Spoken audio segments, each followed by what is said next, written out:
chose not to get involved in this one. So, good morning, Judge. One of the judges, I think, had a little car accident or something, but she'll be here like her GPS says she'll be here like 9:35 or 9:40. So we'll start at 9:45. Is that all right? I'm sorry. You got nothing left to do today. Wow. Well, she's okay. Yeah, Trey just told me, did you get the email? Because I texted him at 7:30 this morning, so we have a makeup here this morning, just make sure everybody's numbers. Because we had one like a month and a half ago when the judges we're just not here. Right. It's just well, especially reschedule. Well, and it's just like I think everybody's just trying to get used to like not being around, seeing people. We don't have because we all have these backstops, right? And if you're not around your EAs and things like that, I don't know. But that's what the EA just told me. Okay. So I think there's a few things.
Thank you. Good morning. Welcome to your North Carolina Court of Appeals. I'm Judge Chris Still, and I'll be presiding today. And to my right is Judge April Wood, and to my left is Judge Fred Gore. We have one case on the calendar. It's re-Chastain, and so if the appellant is ready, you can proceed. And let us know if you want to reserve a little bit of time for argument. You can remove your mask to argue. You sure can.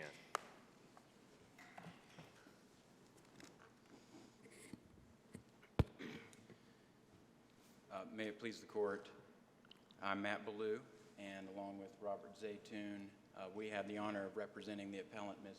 Pat Chastain, who is seated just to my rear. We would like to reserve 7 minutes for rebuttal, please. 7 minutes, okay. I will be making the first argument today. Mr. Zaytoon will be making the rebuttal argument. And Your Honors, this is a case of first impression. By our review, no case removing the duly elected clerk of Superior Court has ever reached our appellate court system. So the significance of the impact of the trial court's removal order here cannot be overstated. The order overturned the will of the Franklin County citizens, the people who live and work in that county, who since 2013 elected Ms. Chastain in landslide numbers to serve as their clerk of Superior Court. Her term is supposed to be continuing right now as we speak. It was going to continue until 2022, the end of next year. And as our Supreme Court has made clear in the Henry Hayes case, reviewing an order removing a judicial official is one of the most serious undertakings this court can engage in. And as such, yes, sir. You speak of the will of the people. I guess the question is, how do you balance that with the responsibility of the system to police parties who have been alleged to have had some type of misconduct, and that being the best interest of the people and the system and the integrity of our court system? How do you balance those two? Sure. We agree that there should be a system in place in which the conduct of a judicial official, an elected official, can be reviewed, and potentially that official be removed from office if necessary. But the way you balance that, Your Honor, is the way our Constitution has laid it out and the way our General Assembly has laid it out. Article 4, Section 17 of the North Carolina Constitution, combined with General Statute 7A-105, gives us this roadmap to balance it out. And Well, I have a question about that. yes, sir. Chapter 17, I went and read this morning. I didn't see anybody argue this, but it says in Section 2, a judge can be removed for willful misconduct. It specifically gives the senior Superior Court resident judge or whoever the authority to remove a magistrate for misconduct. Now, the statute says willful misconduct, but wouldn't that be unconstitutional? Because can the General Assembly take away from a senior Superior Court judge the authority to remove a magistrate for just mere misconduct? So I'm trying to understand what standard do we have to deal with. I didn't see anybody point that out, but I'm just reading it. It just says a clerk can be removed for misconduct. It does say that. So is that our standard? Since there's no case that deals with this, do we have to worry about what the statute says? Because can the General Assembly take away authority from a senior resident Superior Court judge that the Constitution grants that person? Well, Your Honor, I believe that the case law supports that the standard, though the Constitution does say I that. understand there's no case law on clerks. They all deal with judges that said, and the judicial part of the Constitution says willful misconduct. Clerk says misconduct, and you just said there's no case law on it. So That's right. So then, do we just have to find that there was misconduct, or is that the standard, or are you still arguing it should be willful misconduct? It should be willful misconduct. So how do we get around this part of the Constitution that says it just has to be misconduct? We do that because the General Assembly has... Can the General Assembly take away from a senior Superior Court judge something that's been granted in the Constitution? The Constitution gives the judge the authority to remove for misconduct.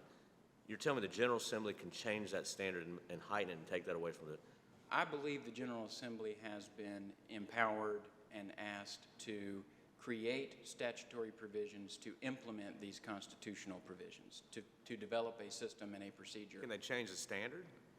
Well, I don't Standard in believe- the Constitution says misconduct. Can they heighten it? Can they say you can only remove a clerk for murder? I mean, could the General Assembly say that even though the Constitution just says misconduct?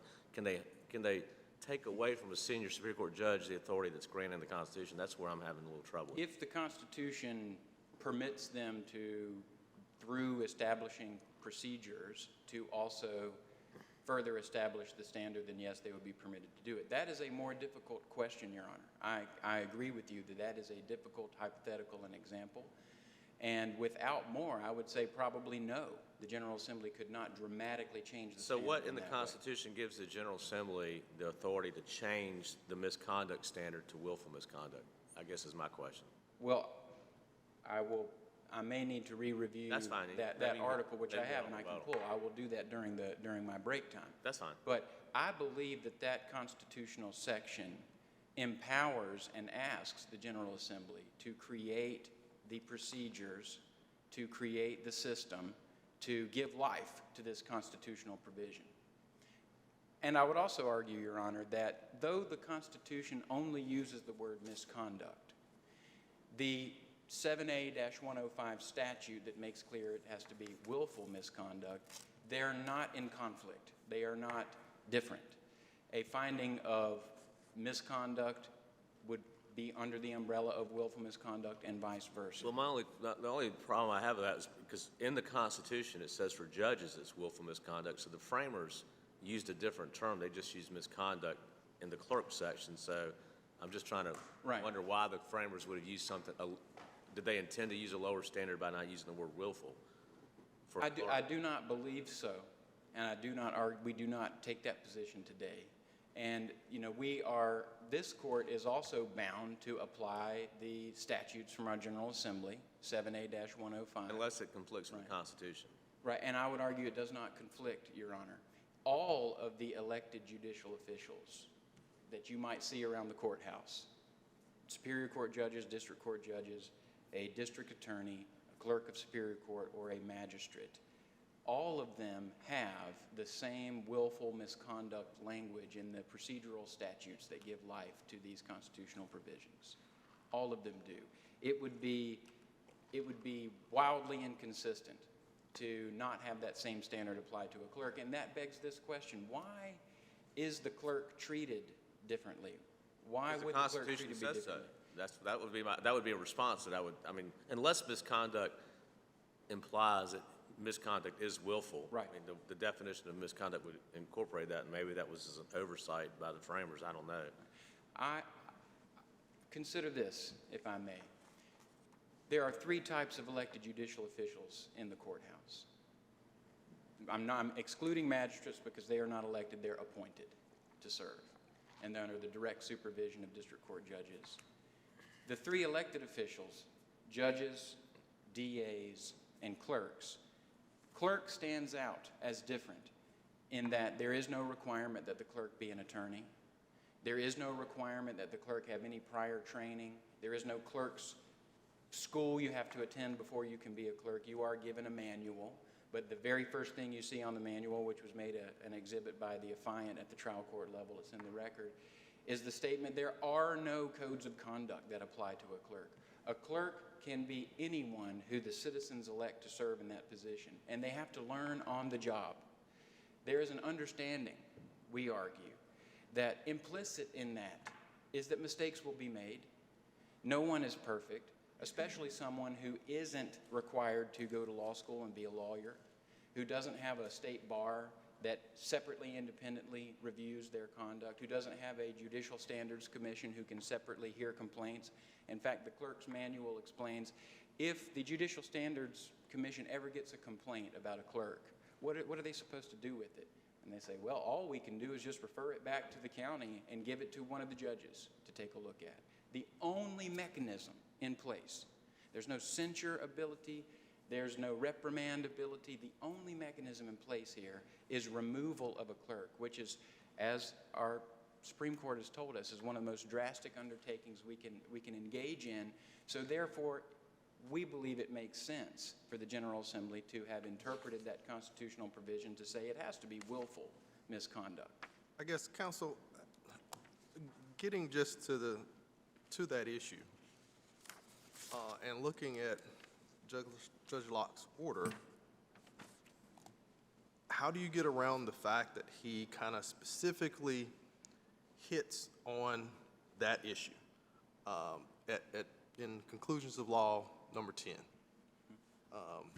You know, where he says, viewed in isolation do not constitute willful misconduct, but her knowledge and persistent repeated conduct prejudicial to the administration of justice itself. You know, do it once, okay, you're learning. Do it once in 2 years, you know, you're learning. Do it 2 times in 4 years, you're learning. But the laundry list, over a 6-year time span, how do you, and the judge specifically hits on what you're arguing right now, I think, in number 10. So how do you get around the conclusion of law that appears to have facts supporting that conclusion? Conclusion of law number 10, Your Honor, is one of the key reasons why the trial court unfortunately misapplied the law of willful misconduct to remove a judicial official.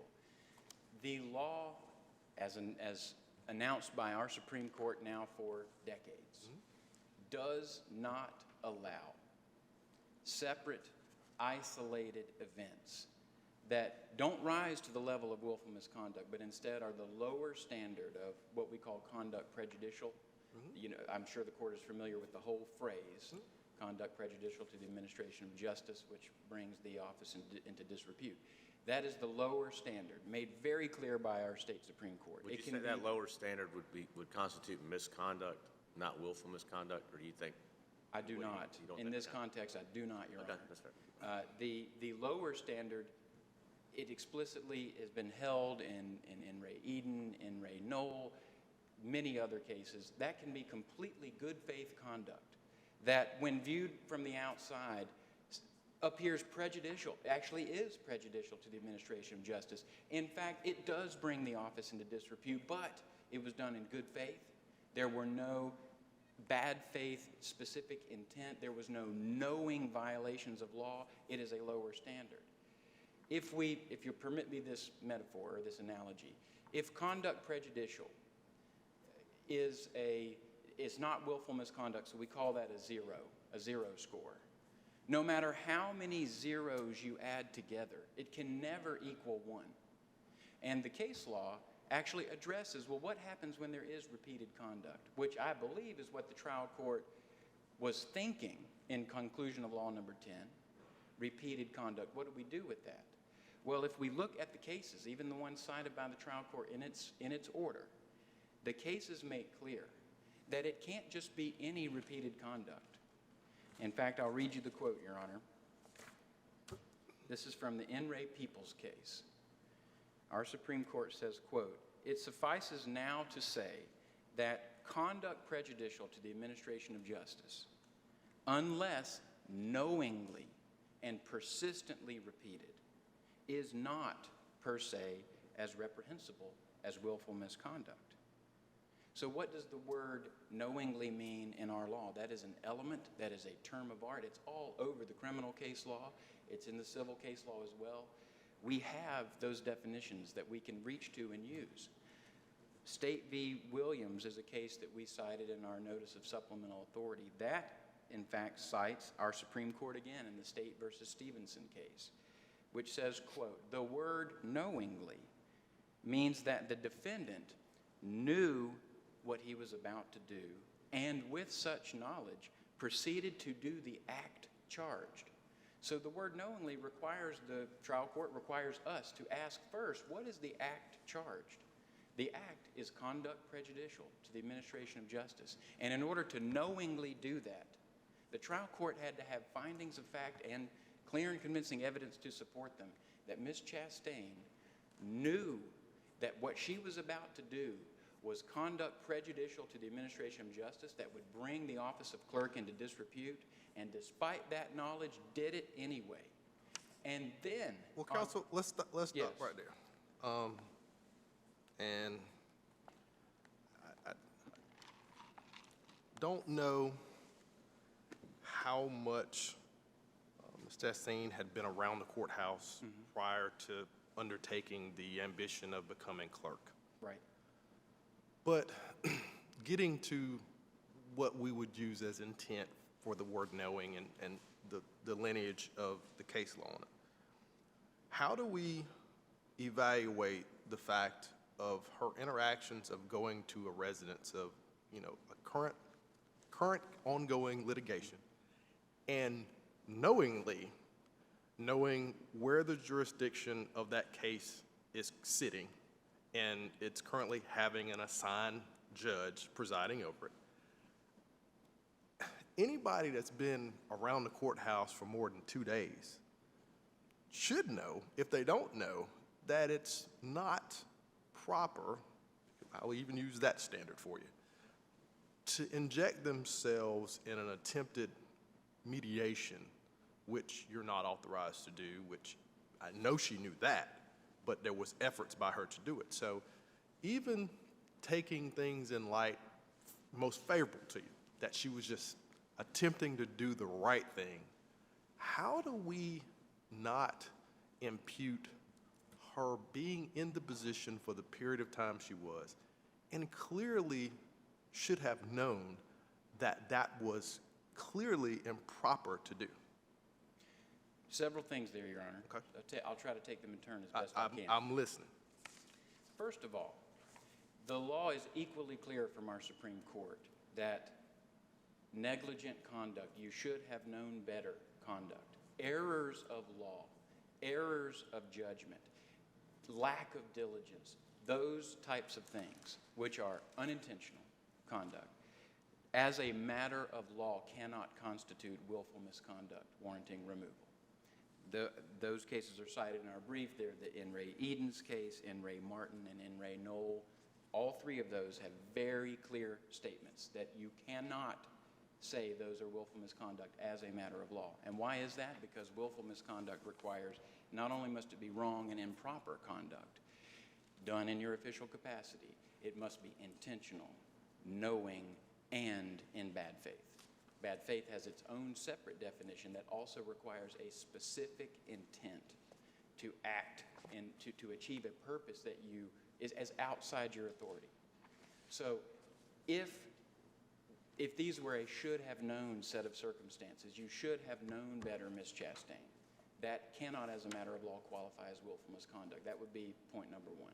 Point number two, we have to look at what findings of fact are in the removal order and ask, do those warrant a conclusion of law that this rises to the level of willful misconduct? There is no finding of fact in the removal order that she intentionally exceeded the scope of her authority in incorrectly believing that she had the ability to mediate or the duty to mediate the case. What is actually uncontroverted from the evidence in Ms. Chastain's own testimony, there's no evidence at the trial to rebut this in any way. A clerk of superior court absolutely does have the authority and duty to mediate many different types of cases. Ms. Chastain said it during her testimony, I used the wrong word, I now understand that. I should not have said mediate. But if Ms. Chastain is out there in good faith thinking she does have a duty to mediate and I need to help these people, that can never rise to the level of knowing and intentional bad faith conduct, knowingly exceeding the scope of your duties and say, I'm doing it anyway for a bad faith purpose. And when you compare what she did in we call this the Gaydon-Diaz incident. When you compare what she did in the Gaydon-Diaz incident, you see something else missing from the removal order, Judge Gore. You see no finding at all. What was her purpose in going out there that day? That finding is it's required, it is necessary. In order to find bad faith, one of the elements of willful misconduct, the case law tells us there has to be a specific intent to use the powers of your office to accomplish a purpose that is outside the scope of your authority. The court has to identify, has to have findings on what purpose were you trying to accomplish out there, and is that one that is bad faith? There is no dispute that her purpose was to simply try to help people. And may I jump into some of these facts deep down in the record? What we see from the record that's uncontroverted is that Miss Gaydon, a citizen, came to the courthouse in obvious distress, asking Miss Chastain for help. This wasn't the reverse, where Miss Chastain is, hunting around trying to poke her nose into business, poke her nose into cases. That's how this begins.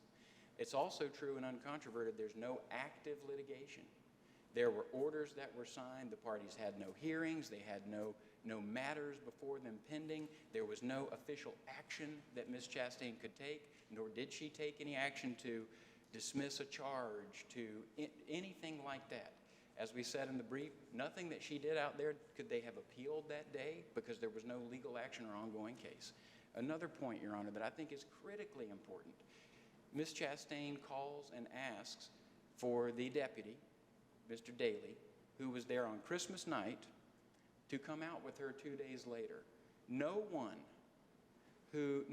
calls a law enforcement officer to come be a witness with you in broad daylight if you know and intend that what you're about to do is a violation of law and a violation of your legal authority. No one would ever do that. When we get there to the Gaydon property, Ms. Chastain goes to the person who asked her to come and help first. It was not Ms. Chastain's idea to go to the Diaz's. It is undisputed that in the transcript, you can watch this on the body cam video, those digital recordings have been made a part of the record. It's Deputy Diaz who, after they finish having a productive conversation with Ms. Gaydon, says, you need to come over here to the Diaz's. You need to come talk with them like I did 2 nights ago on Christmas. So she gets in his car, rides with him over there. And that conversation, if you watch the video, Your Honor, that does start in a rocky way. And Ms. Chastain said some things that would be incorrect statements. I have jurisdiction. She said, I have jurisdiction over this county. That is true. She's the clerk of court. But it's not correct that she has jurisdiction over some pending dispute. But you have to keep asking yourself, is there any evidence by a clear and convincing standard to support a finding that she knowingly and in bad faith intent knew she had no business being out there? It exceeded all the scope of her authority, and she's going to do it anyway to accomplish a wrong purpose. Let me ask you one question. If we determine that there is evidence to support at least 1 or 2 of the willful misconduct findings, but the court improperly considered things like the cumulative of the administration of justice or whatever, can one sustain the order, or is that something we need to send back because the judge would have discretion not to do it, I guess? Because I guess if you commit one act of willful misconduct, the court could say, yeah, I find that you did that, but I don't think it's enough to just, I'm not going to remove you. I mean, how much discretion does, I guess, the senior Supreme Court judge have? The court has, of course, any conclusions of law that are in this removal order are completely reviewed de novo here on appeal. We all agree with that. But the discretion to make findings of fact is more limited here than in a normal civil case. Well, if the trial court judge concluded that he could rely on the administration of judgment acts that weren't willful misconduct, we might find that error. But we might conclude that it was an error that some of the findings that found, and I'm not going to eat into your time because I'm asking you a question. Sure. We might determine that maybe that event with the easement or whatever was willful misconduct, but the other stuff shouldn't have been considered. Would our mandate be to send it back and have the court reweigh and come up? Because I guess the Constitution gives some, I guess I would assume gives the resident Supreme Court judge or whoever some discretion whether or not to remove, even if they find misconduct or willful misconduct. Absolutely. Okay. So if we find any ground that the trial court relied on, which was error, should not have been relied on, and anything, then the remedy would be to at least send it back. I would agree that at least the remedy would be to send it back. And just to complete, if I may complete an answer to your question. Yeah, I'll give you 30 seconds to wrap up. You have options as this reviewing court, not just to send it back. As has happened in other judicial removal cases, you have the ability to look at this record, compare it to the removal order, and say, we find that this evidence does not support a finding of willful misconduct, and we are reversing, and we ask you to do that. You also have the ability to say, the wrong legal standard was applied here to find willful misconduct, and we remand it down to the trial court to now apply the correct legal standard with the guidance you would offer in your opinion. But we believe that even if, and the law supports this in multiple cases from the North Carolina Supreme Court, even if there was a finding of willful misconduct, that this court said there is enough facts in the record to support that conclusion of law, you can still reverse, because this court has the ability to say, does this rise to willful misconduct warranting removal, which requires you to compare that to the removal cases which we've cited in our brief. We would submit this comes nowhere even close to the shocking, immoral, egregious cases where removal has been found warranted. You still have that ability. Thank you. Thank you. Judge Dillon, while he's on his break, I just want him to think about two issues on the knowledge piece. Findings of fact 9 and findings of fact 13, because I'm going to ask you about those when you come back up, because I think those kind of are touching in the order, but so don't say anything, just think about those, because I'm going to ask you about the knowing piece with those findings of fact being at issue, okay? Will do. And we'll give you all 7 minutes. And if you need a little bit more time than 30 minutes, it's fine. So we'll hear from the appellee, since it took us time to get out here, so we'll give you all some more time. I try not to take the whole time, but good morning, and may it please the court. My name is Kip Nelson. I'm here with Boyd Sturges on behalf of the affiant appellee, Jeffrey Thompson. Your Honors, the importance of having trustworthy and credible and competent clerks of court is so vital to our judicial system that our Constitution talks about the standard for removing them from office. That is remarkable. The only other time that misconduct is mentioned in the Constitution is in terms of removing magistrates and judges from office. When a clerk of court repeatedly oversteps her bounds and interferes with the orderly administration of justice, it is appropriate to remove her from office. Would you say misconduct is different than willful misconduct? Yes, Your Honor. They are different standards. And as you pointed out, Judge Dillon, the Constitution uses the term misconduct. The statute uses the term. Well, then let me ask you another question. Does the Constitution give a Superior Court judge to totally disqualify a clerk from ever holding office again? Because the order says she is permanently removed from the office of clerk, which I guess means that she's never, this disqualifies her. And I guess if you're impeached, that might permanently cause you to not be allowed to serve, but this is a different mechanism. It just says you will be removed from office for misconduct. Does that prohibit the voters from re-electing her if they want to? Does the resident Superior Court judge have the right to say she is permanently disqualified from ever holding office again? Yes, because of the broad nature of the constitutional provision. It simply says any clerk of the Superior Court may be removed from office for misconduct. So that means the Superior Court judge They remove her, but in 2022 people re-elect her. Do you have to have another hearing? I mean, No. So you're saying not only can a Superior Court judge remove her, they can cause it so she can never serve again? Can permanently remove, yes. That was one of your questions, I believe, to Mr. Ballou, was what is the scope of the trial court's discretion? That would be, the Constitution just says may be removed from office. That could be a temporary removal or a permanent removal. And here, Judge Locke found that the egregious nature of the conduct led him to believe that it was appropriate to institute a permanent removal. So his order basically says it disqualifies her from ever running again, is what you're saying? That's correct. And I think that's, although the judicial standards cases are somewhat different because of the nature of the Supreme Court's jurisdiction, Judge Locke was following the Supreme Court's lead, and sometimes, the Supreme Court sometimes censures judges, sometimes permanently removes them from office and says they can never become a judicial officer again. Wouldn't that just be a matter of interpretation, how you read the Constitution? Because it just says removal, I think is Judge Dillon's point. That's correct, yes. And I think, does the statute give the Supreme Court, I have to go read it. I think the Constitution gives the Supreme Court the authority to discipline judges and set up Judicial Standards Commission and Agreed. And The provisions are does the statute give the Supreme Court the authority to permanently remove? Because this is different. This is the authority that's given to Superior Court judges. I don't think, but which the statute can't conflict with. I mean, so I'm just trying to interpret the word removed. If removed means permanently or not. Is that something of first impression, or is any law on that? That is an issue of first impression. I think both parties agree that this constitutional provision and the statutory provision have never been interpreted, at least in appellate case law.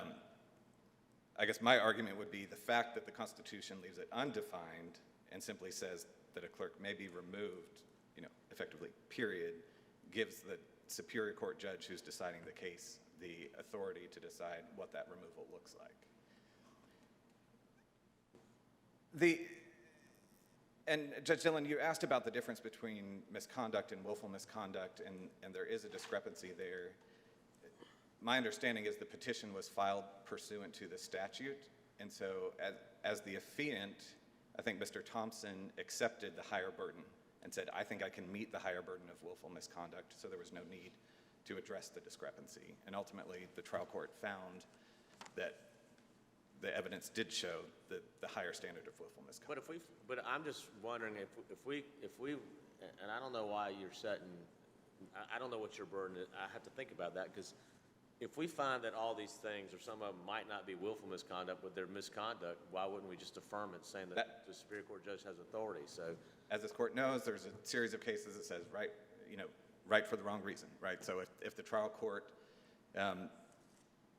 imposed a higher burden and this court were to say it's actually a lower burden only of misconduct, I don't think there can be any real dispute that if the evidence shows willful misconduct, it would also show misconduct. If she went out there to these people's houses in good faith, is it misconduct? And I'm just thinking, I'm trying to parse what is misconduct. I mean, what's the subjective element of what misconduct is? Could you innocently do something that's wrong, and that'd be misconduct? Misconduct, I think both. It would be willful, but so I'm just trying to understand: is misconduct by itself, and willful is just a redundant word, which. Misconduct means acting in your official capacity and abusing that capacity. Even if you think in good faith you have the authority to do something. If you do something that you don't have the authority to do, that you think that even if you in good faith, that still is misconduct, because it's, even though it might not be willful. Correct. Okay, I'm just. And this is one of the key points I wanted to highlight. Aside from a few minor quibbles, the parties basically agree on what happened. Like, the facts aren't really in dispute. What this case really boils down to is one about inferences, and what inferences can be drawn from the evidence. And inferences are within the unique purview of the finder of fact. So the question before this court is not whether it would draw the same inferences if it were reviewing the evidence for the first time. The question is whether the trial court could reasonably draw the inferences it did in determining that Ms. Chastain had engaged in what it termed. Well, if we find it was inappropriate for the trial court judge to consider the administrative justice wrongdoings or whatever, that wasn't willful misconduct, if we find that the trial court judge should not have considered that in his calculus in removing her, but other things we conclude that there was evidence to support willful misconduct, wouldn't we still have to send it back to let him exercise his discretion, because he based his decision on all these things, and we might find that he shouldn't have based these things he shouldn't have considered? Would the remedy be send it back and exercise your discretion again, or would we just say, well, you did find one act of misconduct, and that's enough to sustain this order? The latter, Judge Dillon. Judge Locke, sitting as a finder of fact, found 4 independent bases to deem what he called willful misconduct. But did he sanction her because there were 4, or did he sanction her because any one of them, I think, is worthy of removal? And I don't see that in his order. That is true. He doesn't specify whether the removal is connected to each. She does one small little willful misconduct thing and does 50 other things that are terrible, and we find that the 50 other things that are terrible he shouldn't have considered. What we should do is just affirm it, because even though he might not remove her for the one small thing, I mean, why wouldn't we send it back if we think that it was? He has discretion, because removal, you said he has a lot of discretion, so shouldn't we let him exercise his discretion if we conclude that he misconsidered something? If this court were to conclude that he misapprehended the law or misunderstood with some of the things, we got to let him. Then it could be remanded. But I would suggest that a fair reading of the order suggests that he analyzed each instance separately, and some of them he said weren't that bad. Some of them he said were that bad and constituted misconduct.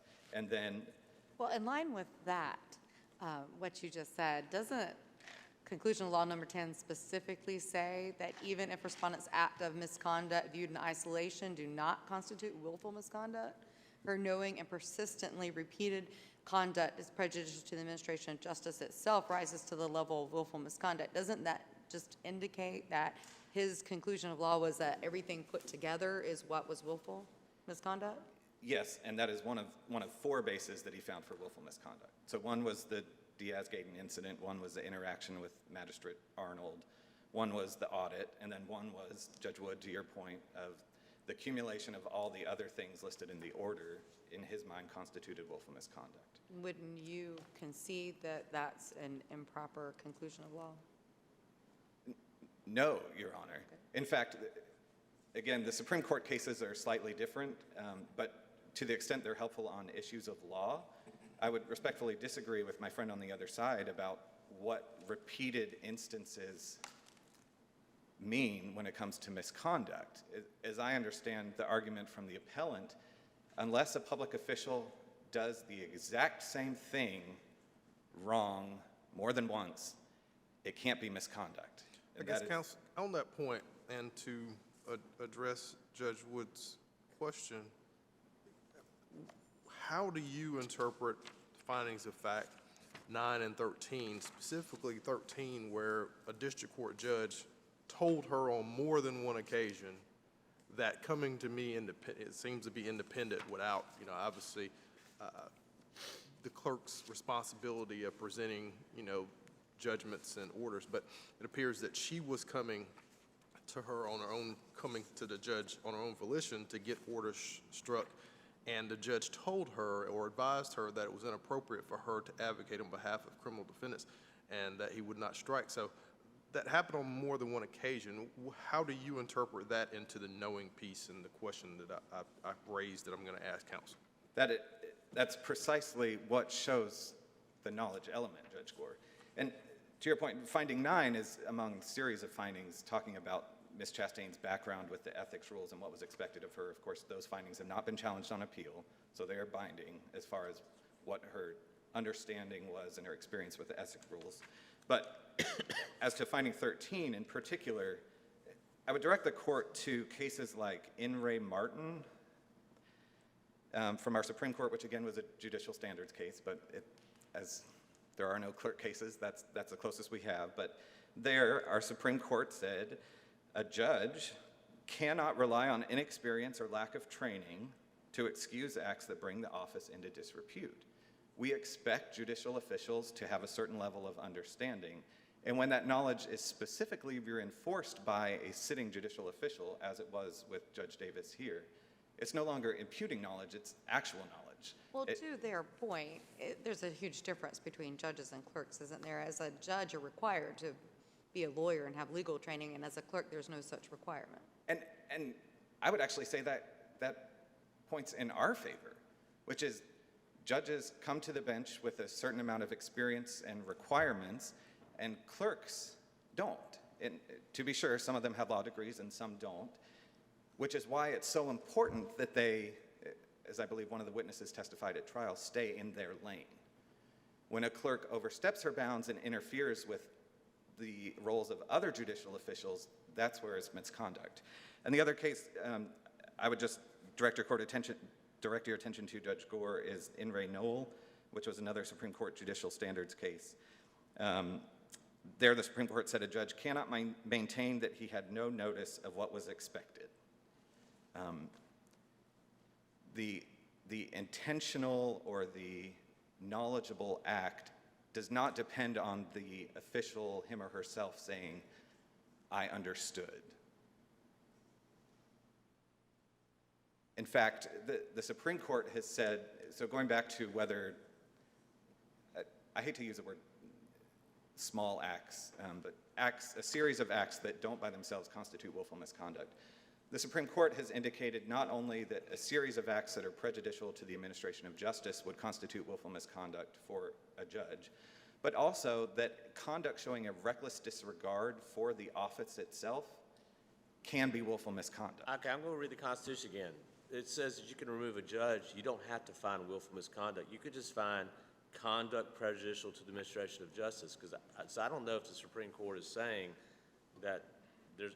I don't know. I need to read those cases. You don't have to find You don't have to find willful misconduct to remove a judge. It just says that a judge can be removed for willful misconduct or conduct prejudicial to the administration of justice. So maybe the court was saying that if you're going to remove a judge for that reason, that the subjective thing doesn't really matter, because it just says even if you don't know that you're doing it, just says if you have conduct that's prejudicial, you can remove them. That provision is not found in the clerk provision. And that's exactly right, Judge Dillon, and the Supreme Court in the judicial standards cases has drawn a distinction and said removal is appropriate for willful misconduct. Removal generally is not appropriate for solely acts that are prejudicial to the administration of justice, which is why the distinction matters, because there the Supreme Court has other options. Here, according to the Constitution, the option is remove or not remove, based on a finding of misconduct or mental or physical incapacity. Well, I'm going to go back and just to read the very end of the order. I mean, Judge Locke does say in the last paragraph, conclusion law 12, the nature and type of respondent's misconduct in office, the frequency of the occurrence, blah, blah, blah, is what warrants permanent removal. So again, I guess I think that suggests that he felt like all of this together is what warranted removal. So therefore, if we find that any of it was error for him to consider, why wouldn't shouldn't we send it back so he could, because he does say in his order, the frequency, he said all of it together is what's warranting it. That's what he says in his order. So, I mean, I certainly concede that it's unclear what exactly was the basis for the removal, and if this court were to remand, then it would be appropriate for the judge to indicate exactly which acts or which combination of acts. at least tell him which ones he can't consider, and then tell him to try. If there's some that we think he shouldn't consider, and then try again. But again, this is an important distinction, which is why I keep saying the judicial standards cases are a little different. In those cases, the Supreme Court is acting in its original jurisdiction, so it's one of the rare instances where the Supreme Court's not acting as an appellate court. And of course, here we come to the court on an appeal, which means the presumption is that the trial court got it right, and it's the burden on the appellant to show otherwise. Well, if the appellant shows that the trial court judge should not have considered these things that weren't willful misconduct, at least in his calculus, and we're like, you're right, the trial court judge does mess up there. There are other things the trial court properly considered, but the judge says all this together is why I'm doing this. And so I don't want to step in the trial court judge's shoes and say, well, you probably would have done this if you hadn't have found this other stuff. I mean, wouldn't we be stepping on his shoes? I mean, I want to make sure that he's the one with the discretion to figure out whether to mete out this punishment or not. So I don't want to, all we can do is tell him what he can consider and what he can't consider. And if we decide that he considers something he shouldn't have, don't we send it back so he can exercise his discretion properly? Understood. If the court reads the order as saying only that it's the accumulation of things, and that's why I just wanted to point. It does say the frequency. I mean, that's one of the things that he says at the very end. That's the very end. That's why I find that permanent removal to be appropriate. That's what he says, and so. Yes. Okay. And the only thing I would point out is the conclusions before that are the ones where he lays out individual instances of what he deemed to be willful misconduct. But he doesn't say this willful misconduct is what warrants removal, or this. He just says all of it together. The frequency is, that's where he comes up with this reason why he's going to choose this punishment. That is correct. Okay, I just make sure I understand that. I guess, counsel, help me flush out to address Judge Dillon's concern. We have 12, but how do you argue or in your argument to us? Because so in 10, he's saying what happens in 10 rises to the level of willful misconduct. Then in 11, he's saying this rises to the level or constitutes willful misconduct. So are we... Same as 8 and 9. Yes. Are we looking at 12 saying that he took everything, or what are we to interpret from him having willful misconduct in those individual pieces? Are we looking at those being isolated and willful misconduct alone, or are we to take everything together? Yeah, And I certainly was responding to Judge Dillon's questions because it's not for me to presume to tell this court what to do, but I think the fact that it comes in an appellate setting means the presumption is the trial court got it right. And so if there's two reasonable readings of the order, the presumption is that the appellee is the one who prevails and not the appellant. So another, I would submit, reasonable reading of the order is that Judge Locke, in the conclusions of law, went through certain things that he didn't deem willful misconduct, and then went through things that he did deem willful misconduct, and it was those things that formed the basis of removal. So one way to read the order is that if any of those bases is sufficient, that this court has a basis to affirm. So is it your argument that if we look at 11, where it deals with her being in office for 6 years and the level of egregiousness of the accounting in the office for the financial findings, are you saying that would be enough alone for Judge Locke to make a ruling? Yes, Judge Gordon. Our position is that if the court agrees with any of the four bases identified by the finder of fact, that it can affirm the removal of Ms. Chastain. That's what you think the order says? Yes. And you said, but I will ask this question, you said that the order can be read in two different ways. We give the tie goes to the appellee. So the interpretation of a judicial order is not a question of law that we review de novo. What did the judge mean by using that language? Is that on a de novo standard?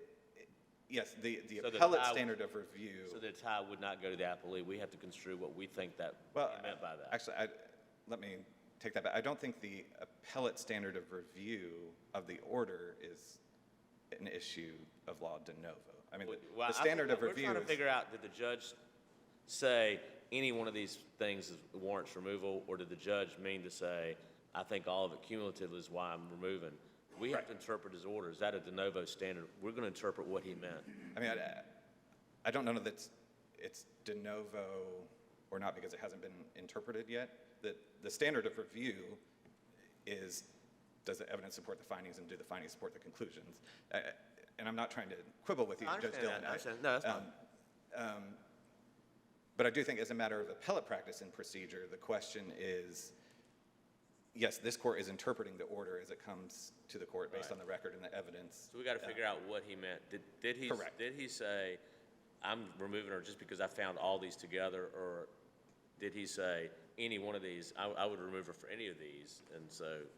And I guess my only point was, I think I would concede both of those could be read into the order, and if that's the case, then it's not a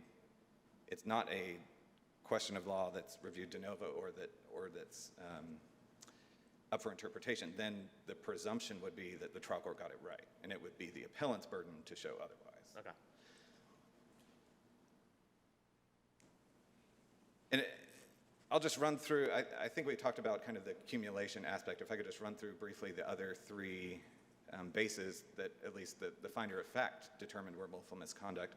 The first was Ms. Chastain's interaction with the Diaz's and Ms. Gayden. And just real quick, when you go through these, point out, because I can't remember which ones were not raised by the affiant, but why it's okay to consider it. And I think it's because of the cross-examination. So as you're going through, Yep, and hit on that a little bit. so for these three, they were all raised. There's no question about whether they were raised in the affidavit, Okay. which I think is an important distinction. The Diaz-Gayden incident, I believe Mr. Ballou referred to it as, the trial court made numerous findings of fact about Ms. Chastain's interaction with them. On appeal, she's only challenged 2 sentences out of those findings.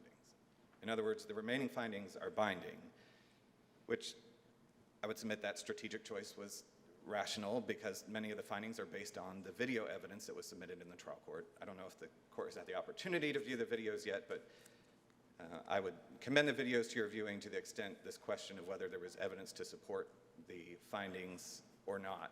In particular, I believe there were 6 videos submitted.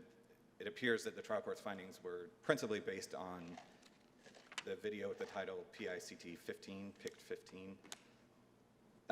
But the video shows, and the findings of fact confirm, that Ms. Chastain went to a private residence and indicated that she was obligated by law to mediate. She was aware that the Diaz's were represented by counsel, and not only told them that they didn't need counsel for the mediation, but then later in the conversation told them they should hire a different attorney. And then upon returning to the courthouse, Ms. Chastain hand-wrote her interpretation of the law on a deed and put it in the court file without serving it on the parties or their attorneys. Again, all of those findings are unchallenged. So the question for this court is whether they support the trial court's determination that those acts constitute willful misconduct. I would suggest the answer is yes. The only two aspects that Ms. Chastain challenges are her purpose in attending, or a purpose in visiting the Diaz's, and her comments about Judge Davis's order. Again, I would suggest that the evidence for those findings can be found in the videos themselves, statements that are in the transcript or on the video that he can't do that, referring to Judge Davis, or when Mr. Diaz tried interpreting the order saying, I'm telling you the law, or even when Ms. Chastain approached and indicated that she was a clerk of court and had jurisdiction over the county and was there because she was concerned about unlawful use of 911. The evidence supports the findings. Our position, Judge Dillon, is that if the court agrees that that interaction was willful misconduct, then the court can affirm the removal order based on that instance, and the court need not go further. I think the trial court judge could remove her based on that, but is it up to us to exercise that discretion? Because I don't see in the order where the trial court judge said, based on that alone, I think it warrants removal. I don't see that sentence. I do see the sentence, it constitutes willful misconduct. The only thing that I see where it says what warrants removal is the frequency of the occurrences. That's clear in the order. I don't see Agreed. I don't dispute what the order says. Okay, so I mean, but you would still say, notwithstanding that if we just find that there's enough on that one, that I'm not saying that wouldn't support what he did, but I don't know if that's what he intended to do, and it's his doesn't he have the discretion to figure out to mete out whatever punishment he wants? I mean, I mean to decide whether to remove somebody or To not. remove someone or not, yes, Yeah. based on the evidence, Yeah. yes. So the trial court judge does have the authority to say, I find you committed willful misconduct, but I don't think it's enough to remove you. The trial court judge does have that authority. Yes, Okay, so not us. Okay. correct.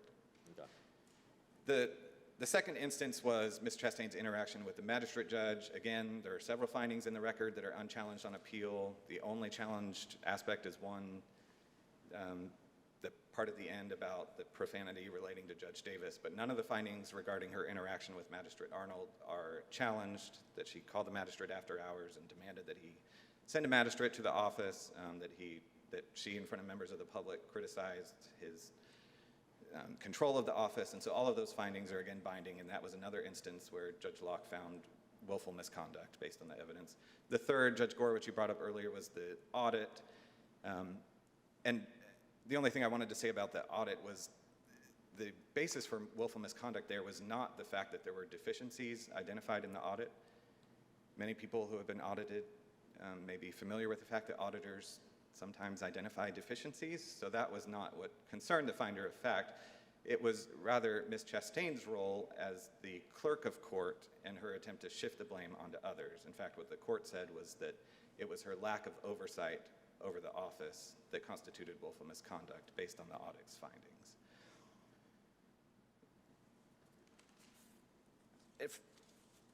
I recognize that my time is running short, so I just wanted to turn to You got about 5 minutes, because I was going to give you a little bit more time. So take it, you got a little bit more time. When you're 3 minutes over, when it's 3 minutes over, then you'll be done.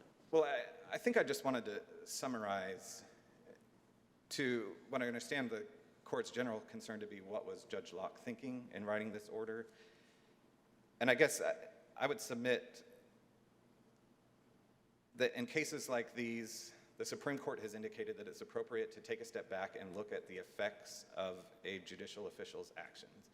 If I could paraphrase from, this is in a judicial standards case, in re Kivett, but the Supreme Court asked, what would be the quality of justice and the reputation of the courts for dispensing impartial justice if every clerk conducted herself and exercised the duties of her office as Ms. Chastain? I would submit that reviewing the transcript, Judge Locke understood the seriousness of his role and understood what was at stake and answered that question by determining that Ms. Chastain needed to be removed from office. we would ask that you affirm. Let me ask you, which of the finding, and I'm just trying to remember, which of the acts were not in the affidavit, and why was it appropriate for the trial court judge to consider that? I just want you to touch on that issue. Sure. Finding of fact 12 was, the finding is about the district attorney who said that Ms. Chastain began to approach him frequently on behalf of citizens charged with criminal offenses and asked him to reduce or dismiss their charges. That specific allegation was not in the affidavit. And how did that come out? There was some mention of it during direct examination, and that was sustained. The Judge Locke forbade any further testimony about it. And then on cross-examination, Ms. Chastain's attorney asked, how do you reconcile Ms. Chastain's statements that she wanted to be a good clerk and impartial with your experience? And at that point, the district attorney started testifying about these things. And it wasn't objected to? It was not objected to. In fact, Ms. Chastain's attorney said, sure, and Mr. Waters went on. And then Ms. Chastain's attorney asked a follow-up question, and Mr. Waters went on. None of that was objected to. There was no motion to strike that testimony. There was nothing objected to. So then later on redirect, there were additional questions that Mr. Waters testified to. And after that testimony, then there was an objection and motion to strike. So it comes into evidence, but does that mean that the trial court judge can consider that in his order, even though it wasn't something she wasn't put on notice of, as far as this is why you're being removed, just because it wasn't objected to? I mean, so does that make it so that that they're not bound by they're not bound by what's just in the affidavit, or you're not bound by what's in the affidavit? Certainly not. I mean, the affidavit is the complaint, right? The initiating document to start the case. These are the facts that I'm aware of as the one signing the affidavit that lead to misconduct. But to say, after not objecting to testimony, that the trial court is then Can't consider that. Can't consider. When it otherwise would be something that would unfairly hamper, especially in a bench trial when the finder of fact is also the one determining admissibility. Okay. All right, unless you have any questions, we would ask that you affirm. Thank you. Thank you so much for your argument. Appreciate it. Thank you for your patience with me. Your Honor, I'll try You've my... got 7 minutes. When it's about 3 minutes Right. over, you'll know you're done. I'm going to try my best to answer your specific questions, Judge Gore, and then turn it over to Mr. Zaytoon. I did want to correct something we just heard, though. Everything the court sees in paragraph 13 of the removal order under the findings of fact, everything about Judge Davis and the orders for arrest appear nowhere in the charging affidavit. It was also a violation of her constitutional rights for that evidence to be considered and relied on in this removal proceeding. Even if it wasn't objected to? 100%. We have cited the case law, both in our principal brief, our reply brief, and additional case law in the notice of additional authority that we filed yesterday, that show when there is a constitutional requirement of notice in a charging affidavit, as well as a statutory mandate that the court initiate and conduct this process according to that charging affidavit and ensuring that she has that proper notice, no objection is required at all. Those issues are preserved for appeal automatically under controlling North Carolina law. But in addition to that, just very briefly, the evidence was objected to on the front end and sustained. And then you have Mr. Waters, a lawyer, who heard the court sustain that objection, saying you can't go outside the affidavit, inject that on cross-examination. It takes some time to realize what's happening as the trial counsel, though I wasn't the trial counsel. I understand, but the case law seems to suggest that, in a normal trial it comes in. I mean, you have to object. And that would be a jury trial, Your Honor, where a timely objection, if not made, evidence goes before the jury and you can't unring that bell. Here we have a bench trial, which we have cited case law. I would direct your attention to the Lee versus Kirk case that we cited in our supplemental authority that said the timeliness objection rule. That's about jury trials, so you can't unring the bell for the jury. I guess, counsel, the question is, so since it was brought up under, I remember a little bit on the transcript, that door can be opened, though, can it not? If it's brought up on cross and you start down that path and you don't stop it. Well, I don't know if the door can. In fact, I don't know if the door can be opened to evidence for which the defendant has a constitutional right that the court not consider it. I also disagree that the door was open through the cross-examination question, and the record will stand on that. You know, we briefed that extensively, but may I answer Yes. your questions, Judge Please. Ford, that you asked me at the very end? Please. Since we were on finding of fact 13, I guess I'll just start there. Nothing about it in the affidavit, so it should never have been considered number one. But number two, the finding of fact 13 says that Judge Davis, quote, repeatedly advised her that it was inappropriate, end quote, to ask if he would entertain striking an order for arrest. That fact is nowhere present in the record. I cannot put it any more plainly than that. And my colleagues here to my left, who we maintain our objection, by the way, as stated in our motion, that there is no appellee party to this case. We stand on that. But my colleagues... Which fact is not in the record evidence? In finding of fact 13, the statement that Judge Davis repeatedly advised her that it was inappropriate. Okay. Judge Davis, that could only got come from Judge Davis, who testified. Okay, I got you. Judge Davis never said that he told her it was improper or inappropriate. Instead, he said, each time she asked me, I told her. I got it. Okay. Move on. 'cause I All right, wanna so get there. that's one response. The second, Your Honor, is that when Judge Davis said, I told her eventually, don't do this anymore, he said she never did it again. That cannot be repeated knowing misconduct. It just cannot be, not to mention the fact that it was never in the charging affidavit. Now, if I could briefly turn to paragraph 9, which talks about the ethics manual. That was introduced as Affiance Exhibit 1, so if you look at the documentary exhibits, it's the very first one. That first page says there is no code of ethics that applies to a clerk.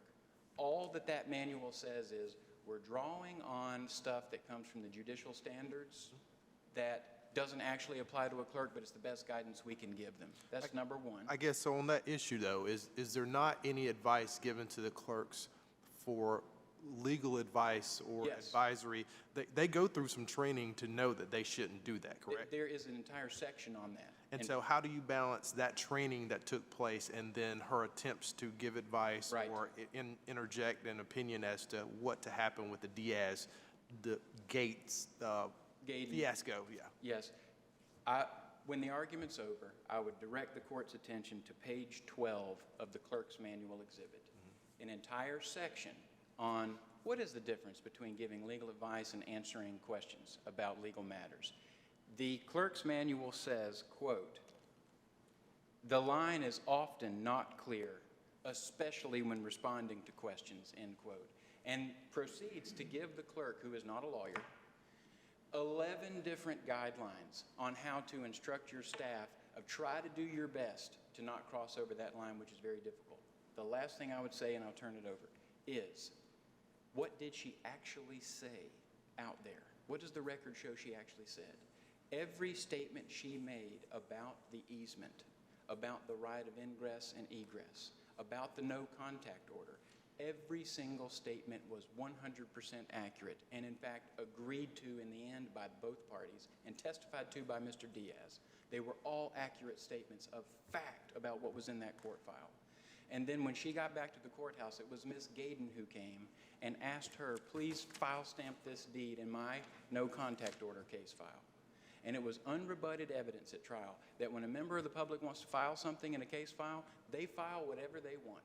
They can file stamp whatever they want. And what Ms. Chastain wrote, unrebutted, that she wrote what Ms. Gaden asked her to write, which, by the way, is also uncontroverted, a 100% accurate statement that Ms. Gaden had an easement of ingress and egress.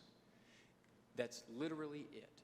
This was not, clocking in a deed at the Register of Deeds office to change land in one way or the other or something like that. It was a member of the public who said, please file this for me, and can you write on there I have an easement? Unrebutted that that's fine, that anybody can do that. And whatever time we have remaining, I'd turn it over to Mr. Zaytoon. Thank you. Thank you.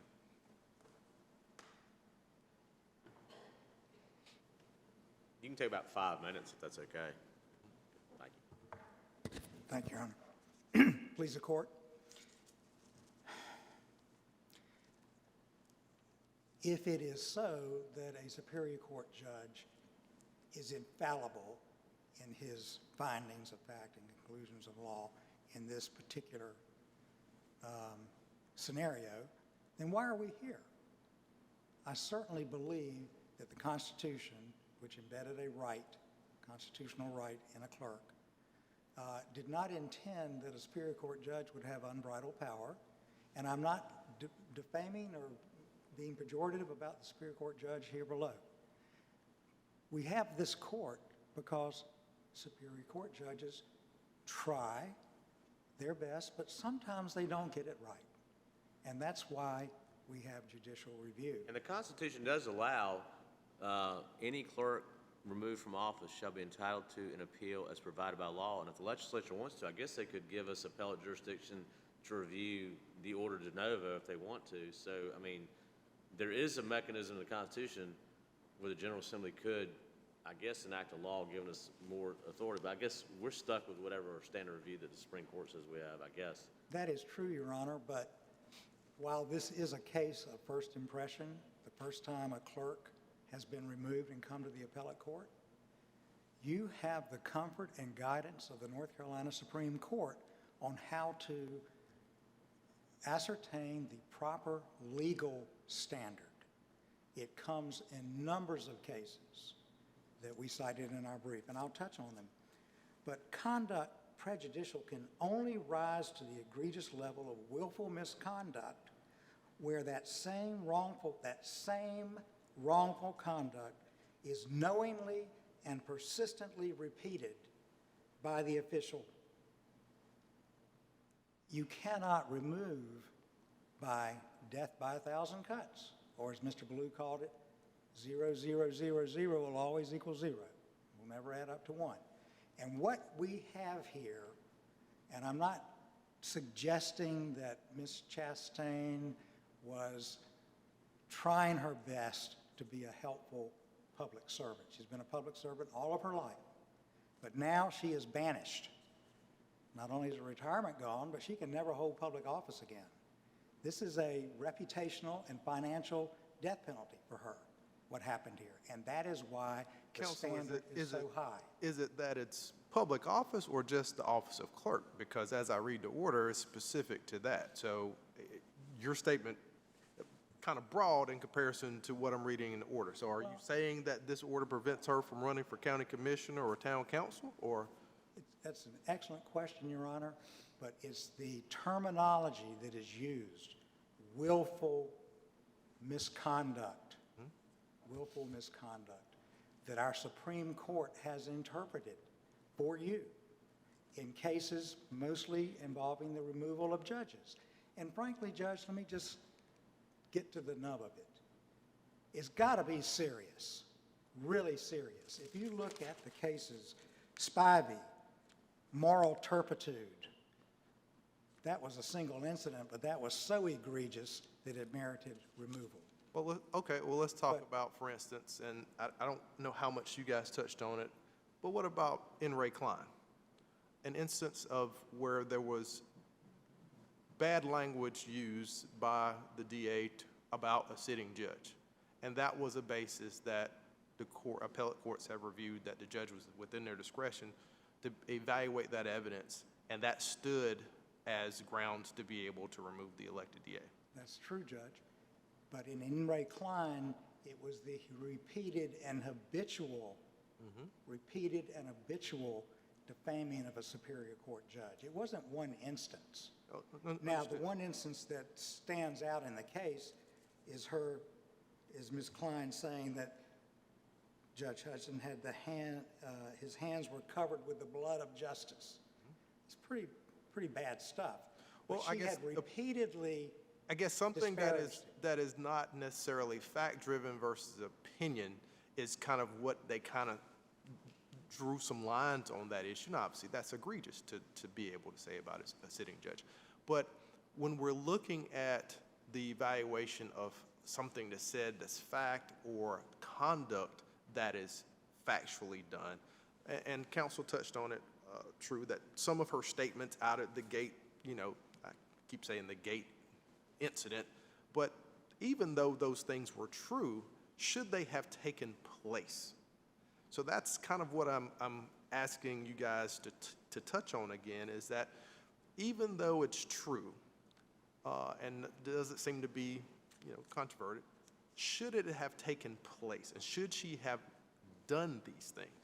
You have to zero down on every single event that occurred, and first of all conclude, was it a mistake of law? Which you cannot be removed for that. What was her motive? Was her motive to go out and do something illegal, or bribery, coercion of DAs to give a plea to someone that the judge had had sexual relations with 2 years earlier? Was it possession of drugs? I think these cases from the Supreme Court where judges have been removed for willful misconduct are very instructive to this court. And we hope that you will look to those cases for what I would call the overall gestalt is what here is so serious, so corrupt, that this public servant for all of her life was removed from office. I do think that Judge Gore aggregated everything and said, well, this is just one thing after another, but that's not the standard. The standard is, was one thing repeatedly done, knowingly done, knowing that it was wrong. They have two only situations where they can point to that. One is with Judge Davis, and she stopped when he told her, don't do it again. She stopped. And the other came about through this open the door to allow some new allegation, and really the most serious allegation, if you look at all of them. The DA suggested that she was trying to fix tickets for, I don't know, for friends or whoever. That's pretty bad if a clerk goes and tries to fix a ticket. But that's not at all what she did. But that should never have been in the record for Judge Locke to make a finding of fact and conclusions of law, because he had sustained objections to it during the direct examination.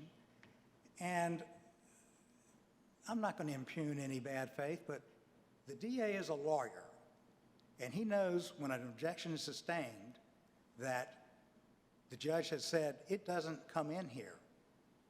And when he got to the stand on cross-examination, when he was on the stand on cross-examination, really non-responsive to the question, he started blurting out this business about the traffic tickets. And he's a lawyer. And I submit that the attorneys representing Ms. Chastain had every right to believe that they didn't need to pop up like in a criminal case and say, open the door, open the door. They made the objection, it was sustained, that was the law of the case. You're only going to go into misconduct that the Constitution says is in the charging document. Let me ask you one question, because I know you need to wrap up quickly. Does, under the Constitution, does the Superior Court judge have the authority to permanently remove her, or is it just, how do you interpret remove in that provision? Judge, as I said, it's the penultimate.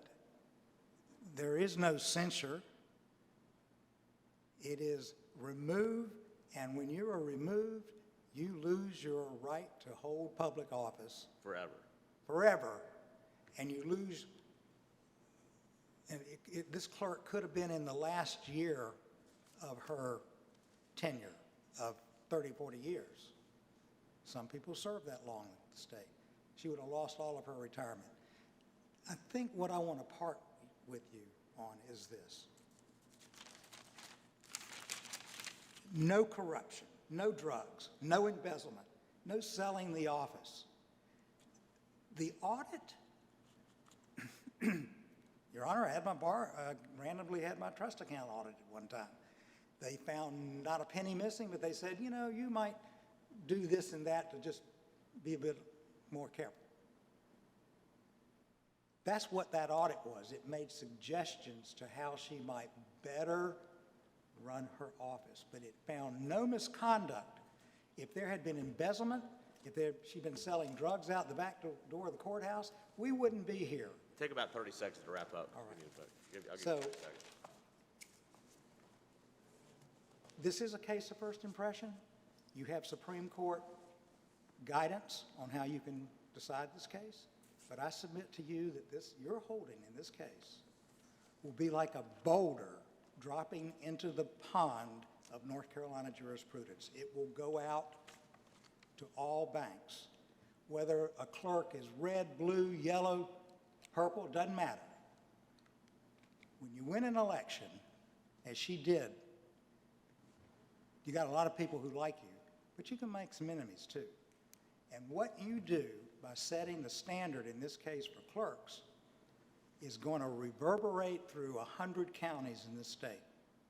And if you decide that a clerk can be removed on giving out coupons, which the DA, the judges, everyone in the courthouse she gave them to, coupons for a smoothie, is willful misconduct in bad faith, that's how much they were reaching to claptrap together allegations against this good woman to remove her from office. We don't know what the ultimate motivation was, but I tell you, Your Honor, when you decide this case, every county in this state and every clerk, no matter what party they're from, are going to live or die by your decision. Thank you. And I ask you very much to reverse the decision without it disparaging the trial judge. Trial judges can make mistakes. Thank you. Thank you. Thank you all for your arguments, and thank you for your patience with us. And we'll adjourn court. We'll take it under advisement. Thank you.